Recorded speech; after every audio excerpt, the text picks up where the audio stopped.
Hello mga ma'am, welcome back again to my channel. So samahan niyo ako ngayon. Magluluto tayo ngayon ng munggo. Yan, so ang halo ko sa aking munggo. Ito yung aking munggo. Nilaga ko na siya. Then, kailangan natin ng bawang, ng sibuyas, ng chicken cubes, ng dilis. Dilis yung panghalo ko. At saka itong gulay na to na sitaw at saka kalabasa. So, yan muna natin ito. Ating bawang. Yung ating garlic muna. After ng garlic, ang ating sibuyas.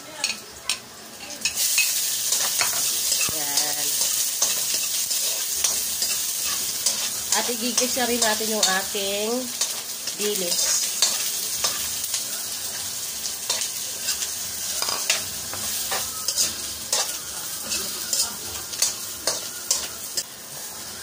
So, yan na po.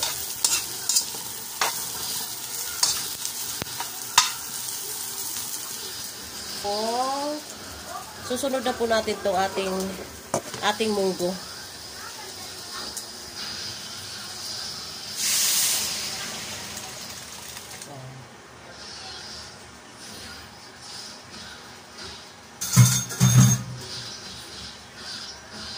So, yan na po.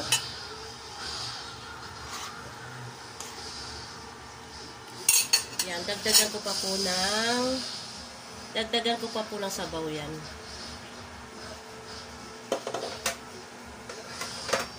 Yan po, so lalagyan ko ulit ng yan. At pwede na po natin ilagay yung ating chicken cubes.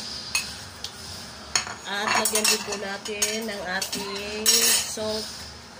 So, hindi ko ito malasahan kasi ako po ay may ubo at may sipon. Yan. So, salt po. Nilagyan ko siya ng salt.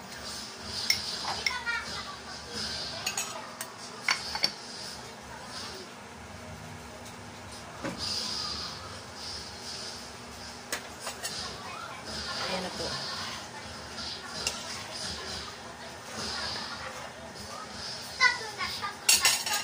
Sarado ko muna. Yan. Cover ko muna natin.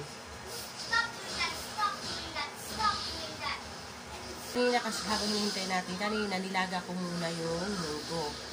So, yan. So, malambutan lang siya. Sakit na lang yan siya. Yan. So, ito po yung aming rice. Yan. Yan. So, hintayin po natin muna siyang kumulo. Saka po natin ilalagay yung ating pong gulay.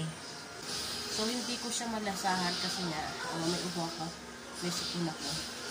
So, hindi ko alam yung lasa. Pero tiyak naman, masarap yan.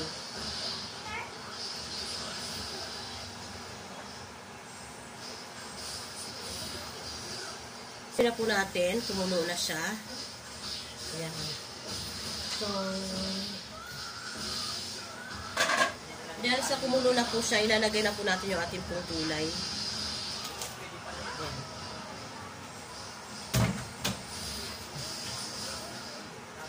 Haluin natin ulit. Ayan. Haluin natin at takpan ulit natin.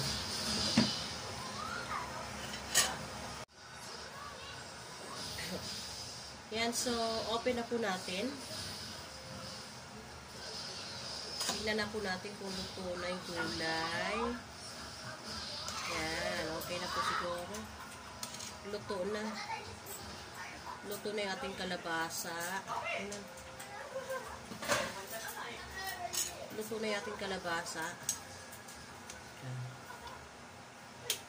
Okay, yung ating sitaw. Tikman natin yung ating sitaw. Okay.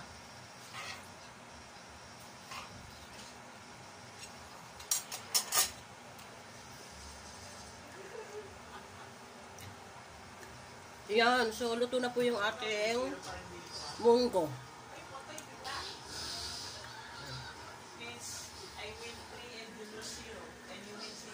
Thank you mga ma'am. Thank you guys for watching.